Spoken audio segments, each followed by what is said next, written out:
In the last report that we took in the Lutheran Church this morning, we ended with the phrase that permeates this whole document, the liturgy, that is going to be used on Monday in the cathedral in Lund.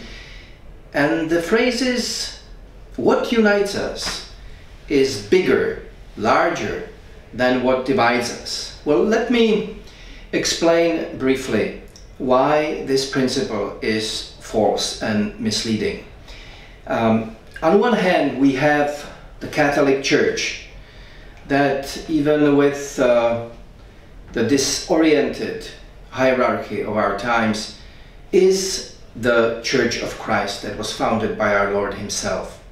On the other hand, we have a community or communities that are man-made, that are of no divine origin.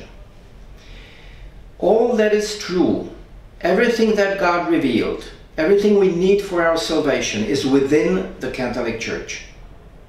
If there is anything true within the Lutheran religion, it's not there by divine origin, it's there by merely chance, and it doesn't belong to the Lutherans.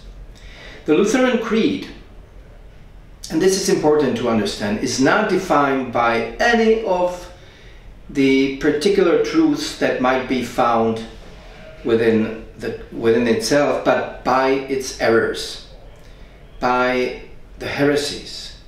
They make the Lutheran religion Lutheran, because it's by the errors that the Lutheran sect differs from the Catholic Church.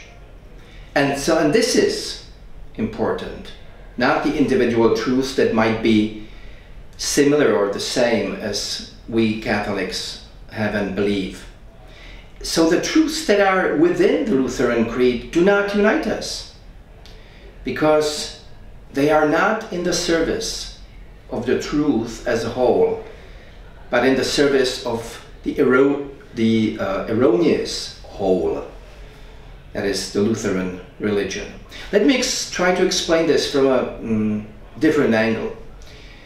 We have a car that has 4 wheels, it has an engine, we pour the gasoline, it has basically everything we need for a car to drive, to take us where we want to go. But then we have a car that has only 1 wheel, it has no gasoline, and instead of an engine, it has a refrigerator.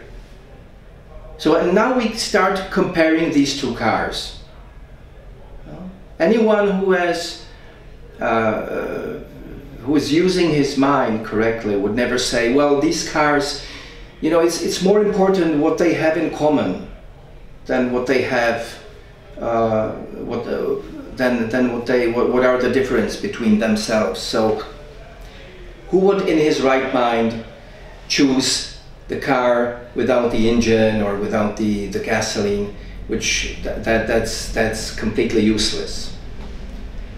The Pope here in Lund would do a great service to the Lutherans if he tells them that the only point of mutual encounter is to direct them from error to truth. But according to all the signs that we have, this is not going to happen. On the contrary, Pope Francis seems to be ready to concede to Lutherans and change the Catholic car for the Lutheran wreck. And why do I expect that? I will try to explain in one of the following videos. I'm Michael Semming for the Fatima Center.